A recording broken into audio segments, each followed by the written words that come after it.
Welcome, madam. We have the august presence of Gayatri Devi Ji, the editor of Modern Astrology magazine, daughter of B.V. Raman sir. How long, let me ask the traditional question that's always asked. How long you've been into astrology? How many years approximately?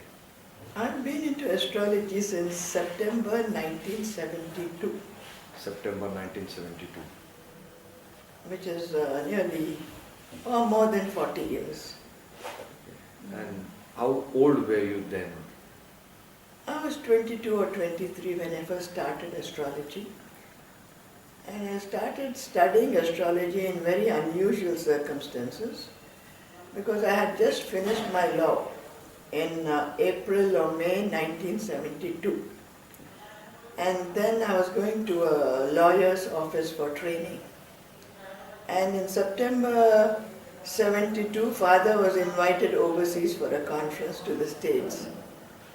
And then, before he left, he gave me a pile of papers, all articles on astrology, and he said, go through them, correct them, make them press ready by the time I return. And in school and all, I was good at composition and all, that was one part of it. But as far as astrology was concerned, I had no idea what it was or anything. So after he left, I started studying, applying myself to the study of astrology, going through his articles, editorials, going through his books for the first time, Hindu Predictive Astrology, Astrology for Beginners, and then started working on those articles as best as I could.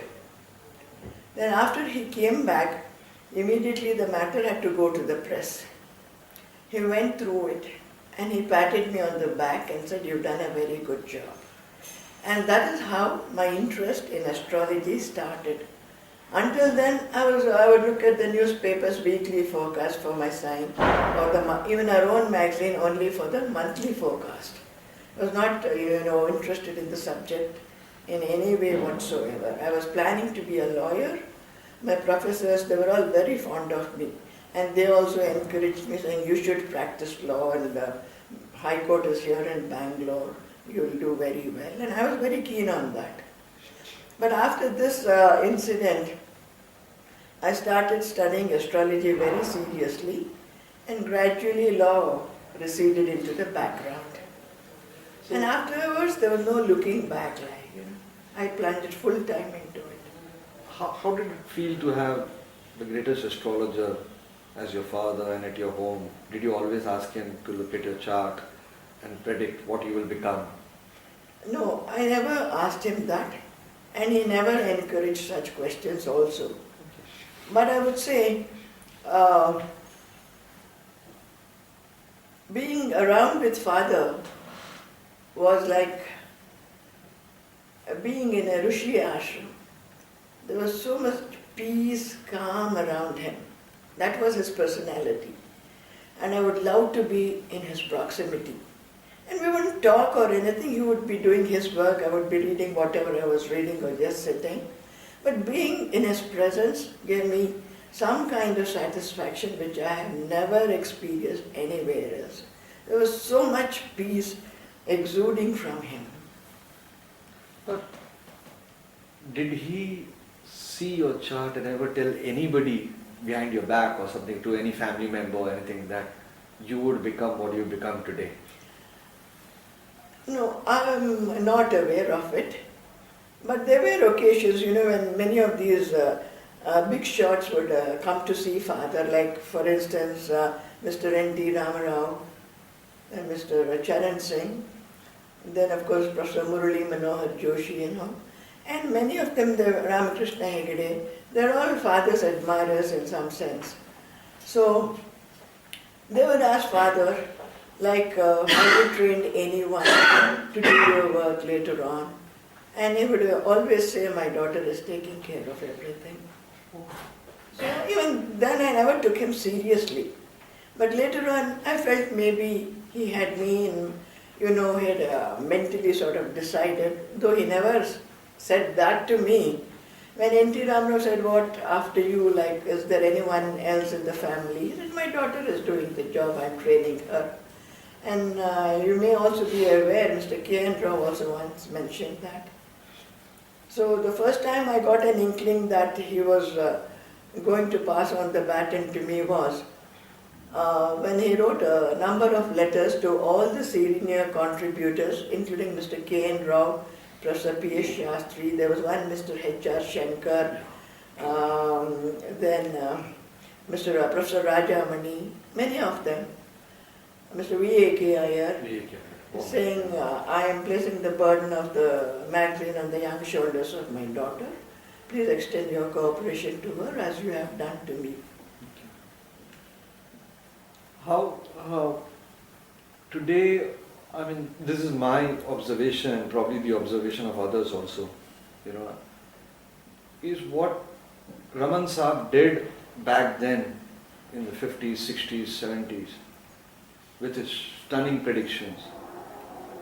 If you look at your career as an editor, publisher and predictor in mundane astrology, you probably have gone ahead of him, and with your level of predictions every month coming true, something or the other, bang on. I don't think that comparison stands. He was way, way above me or above anyone else of his generation and maybe of coming generations also.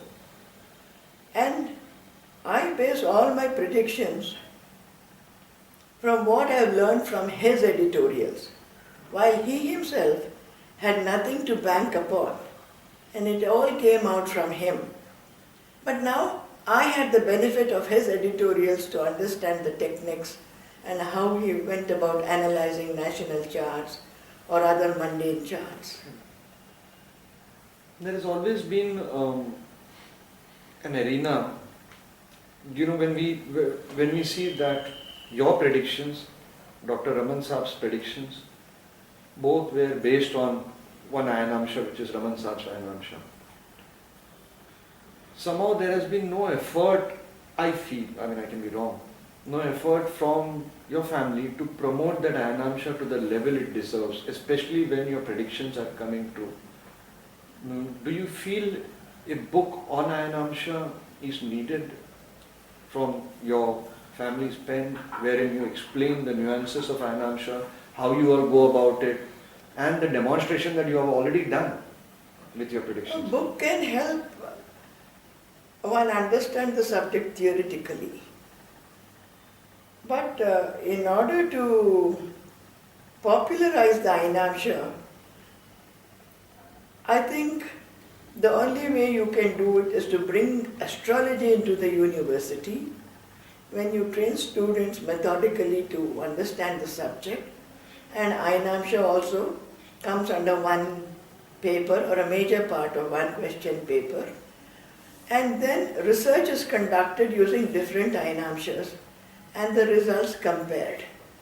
And then you can endorse one Ayanamsha, whichever comes out with the best results. Personally, Raman Ayanamsha has worked very well for me. But traditionally, other Ayanamshas have been in vogue, and maybe they work for some people. But at the same time, I feel the Ayanamsha factor, it's a mathematical factor, but it cannot be verified factually because it involves time periods which no one can really live through to properly verify. So based on statistics, you can recommend an Ayanamsha. Personally, Raman Ayanamsha gives very good results for me, whether with individual charts of common people or of political figures or of mundane events like swearing in of garments and other. And especially according to Raman Ayanamsha, the change of sign of a major planet, it differs if you use a different Ayanamsha. But in the case of Mars especially, if you use Raman Ayanamsha, every time there is a change of sign of Mars, there has been a volcano somewhere in the world. Somewhere. Okay. So that almost, proves the validity of Ramana in Amsha. This is what I meant with a book. Such small points will help us. Also, how to go about. There must have been a process in Dr. Raman Saab's mind which he put on paper, and he came to the conclusion that Raman, the Anamsha that you are following. What was that process? A book would help us to understand I think that it's process. based on the 11th century mathematician Bhaskaracharya's value of the Ainamsha. Okay. He based it on that. Yeah, Okay. Is it exactly the same or is it's it? exactly the same. Okay. The value used by Bhaskaracharya. Okay. I think it's Siddhanta Shiromani, I'm not too sure at this point of time, Okay. but used by the 11th century mathematician Bhaskaracharya. Okay. And how does, I'm asking you questions that any young one would ask. Before Lahiri Ayanamsha, what was the Ayanamsha being used?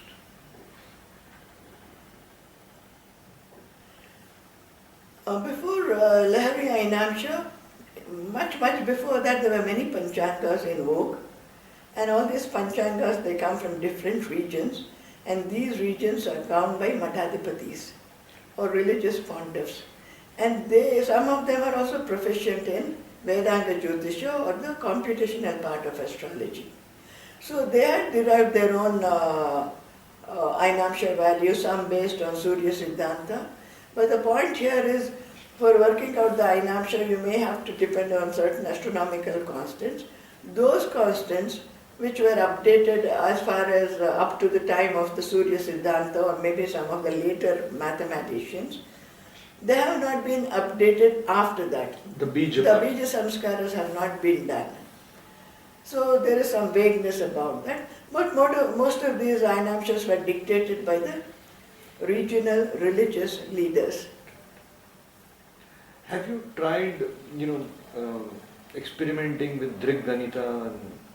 I have not tried any experimenting. I've always gone by the values that these ephemeris from the West give, Okay. and with very good results. Madam, speaking of Ainamsha values and technical factors, what was Dr. Raman Sam advocating when it comes to true nodes or mean nodes? Well, as far as I can remember, I don't think, I don't recall his saying anything about these nodes. Okay. What was he using I himself? think he was using mean, Mean? which I also use. You use mean nodes. Okay. Which particular book would you recommend as a classic to start with? I would recommend Hindu predictive astrology, fathers. Okay. Any classical literature that Raman Saab would always swear by, that this is what you got to? No, he depended solely on the classical works, Brihat Parashara Hora primarily. Okay.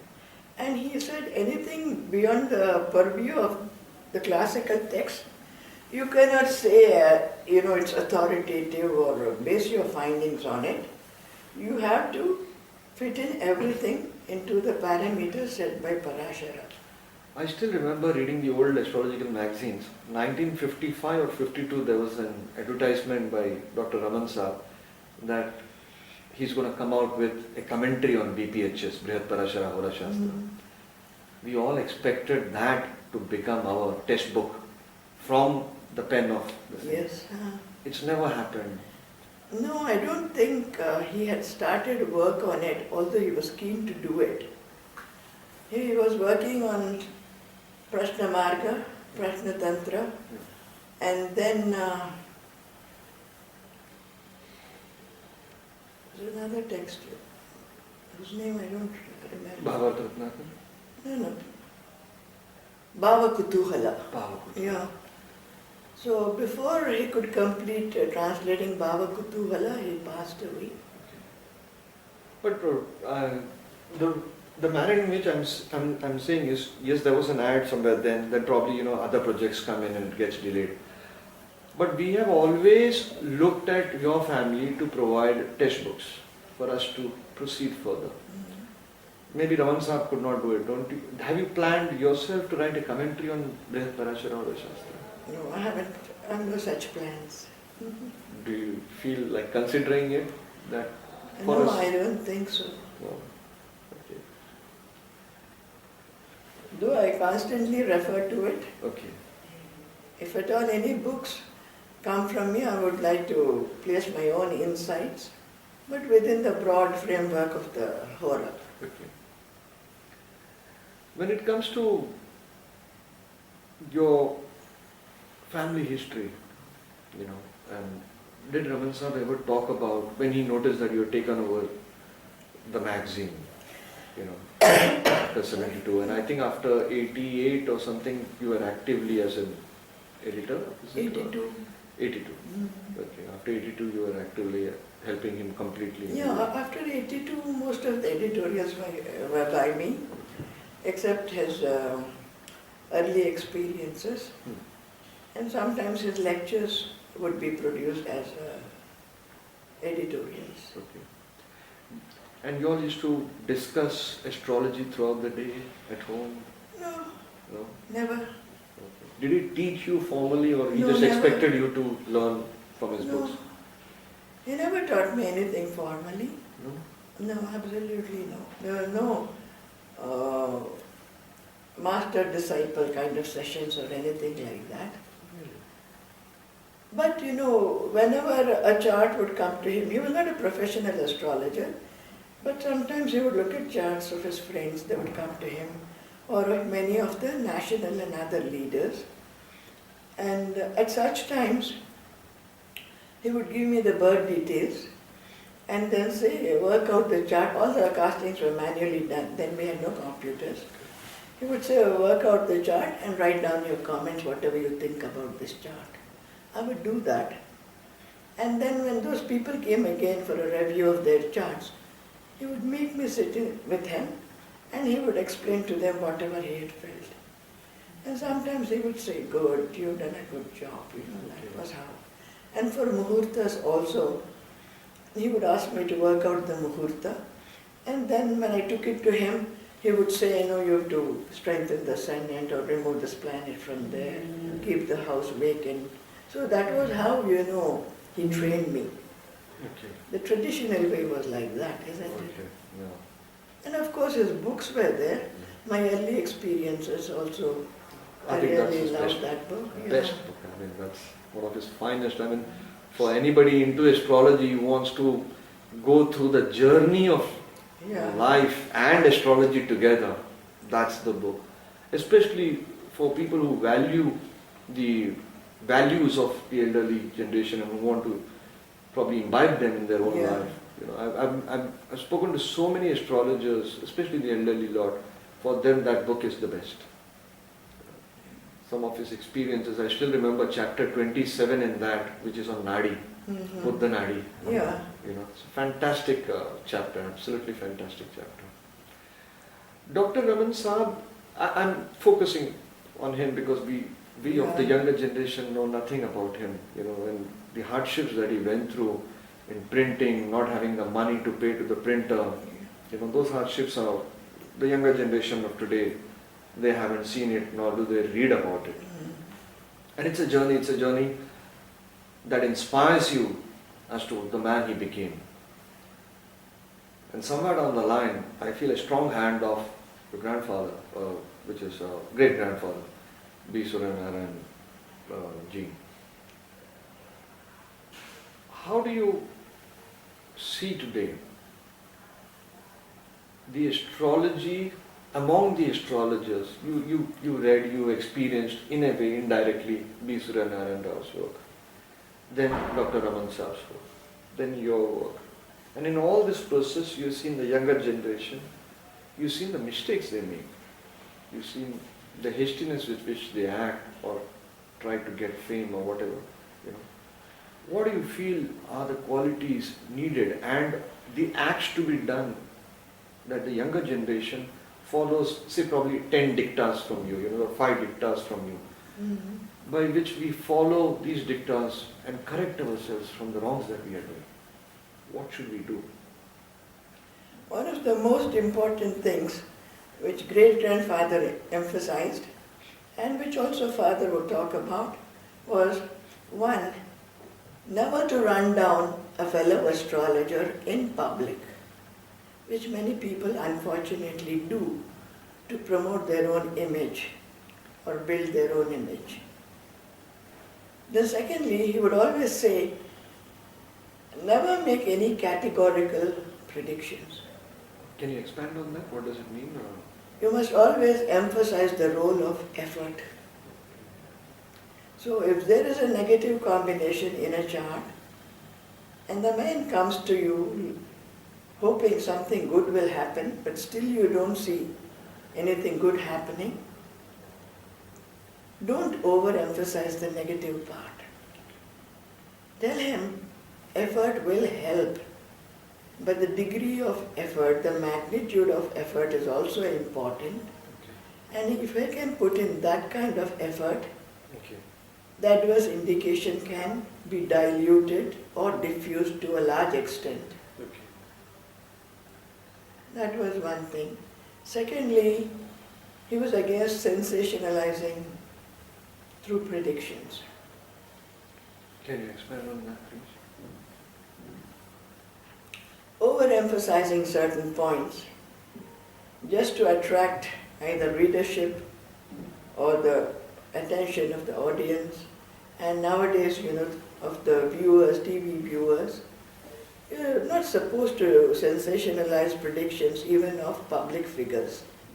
You must always tone down whatever you have to say, so that it does not put the person whose chart you are discussing in an embarrassing position. Actually, you hit the spot. All these things wrong we are doing. I still remember in my experiences in astrology, I've read that chapter a couple of times, when B. Suryanarayan Rao had asked your father to come. Suryanarayan Raoji was on his deathbed. He explained these things not to humiliate anybody publicly, not to run down somebody. I still remember that chapter. Somehow your family has been an inspiration for hundreds and thousands of astrologers.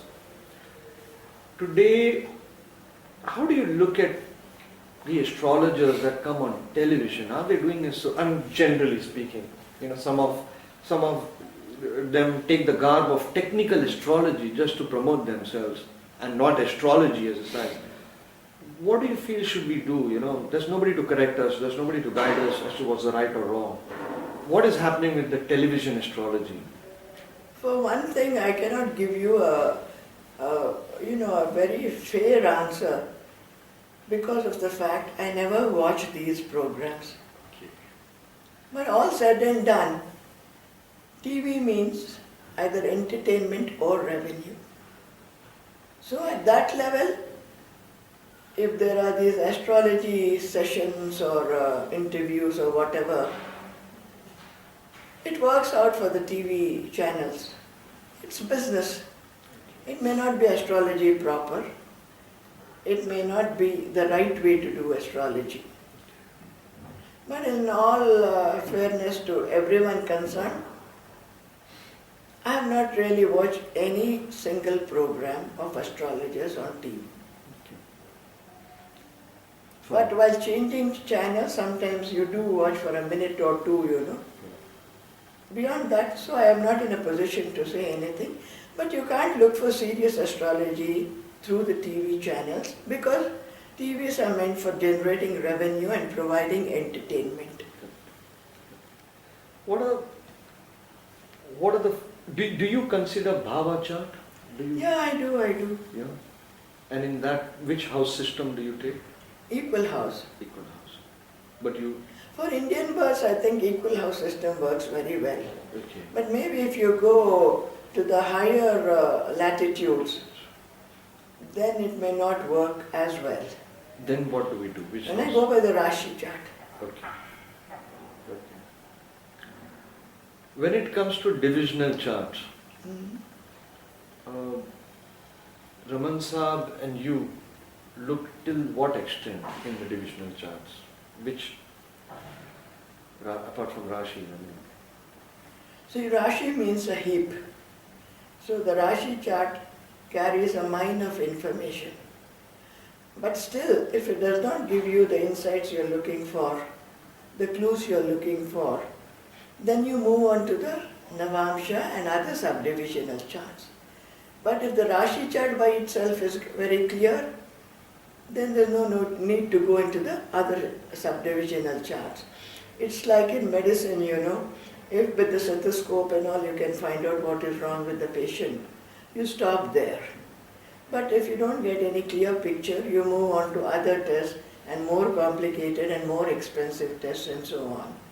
It's the same in astrology too. Navamsha, there are a lot of theories floating around. Is it to be looked at in a different manner? Are houses to be considered in Navamsha or other divisional charts? Navamsha, I don't think you can look at it the same way as you do the Rashi chart. But in judging certain events, let us say election results, whether some X is going to win or not in election, then if you look at the Rashi chart and it's not very clear, the picture is not very clear, you move on to the Navamsha chart. And there, if the Dasha Bhukti lords are in Shastastaka,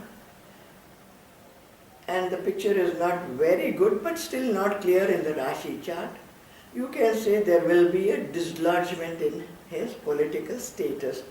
This dislodgement can be for good or for bad.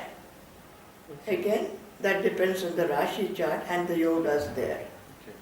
So if the yogas are pretty strong, the dislodgement can be from chief ministership to prime ministership. Or from chief ministership to only being an MLA. But I also look at the Dashamsha chart in such situations. And the Dashamsha moon, it's very important. The moon in all the Shodasha Vargas is important in trying to understand the Gochara effects. So even if there is no Astama Shani in the Rashi chart, if in the Dashamsha chart there is Astama Shani, then you can say he is going to meet with debacles. He may not succeed in his ambitions to be chief minister or prime minister or in forming a third front or whatever. So the Dashamsha moon, I take it as very important. The moon in any of the Shodasha Vargas is important. In cases of divorce, usually when there is Astama Shani in the Navamsha, with reference to the Navamsha moon, and they have been fighting a case for a long period, then when transit Saturn moves into the 8th from the Navamsha moon, you can say the divorce will come through. If Dashamsha is weaker in the current, if Dashamsha is weaker in the current Gochar and the Dasha Bhukti wise, and Navamsha is showing stronger results, then which way do you take? Dashamsha gets precedence. Dashamsha gets precedence. Okay. And what if, like for example, you all always are dealing with mundane charts or celebrities where we are not so sure of their birth time. Then when we go say a minister or whatever, or 2 BPM or whatever, and you are going into the Dashamsha, then what do you do? Because the Dashamsha Lagna can go up and down. So in that case, what do you do? See, most of the charts that we deal with of public figures, basically politicians, we get the birth details from very reliable sources.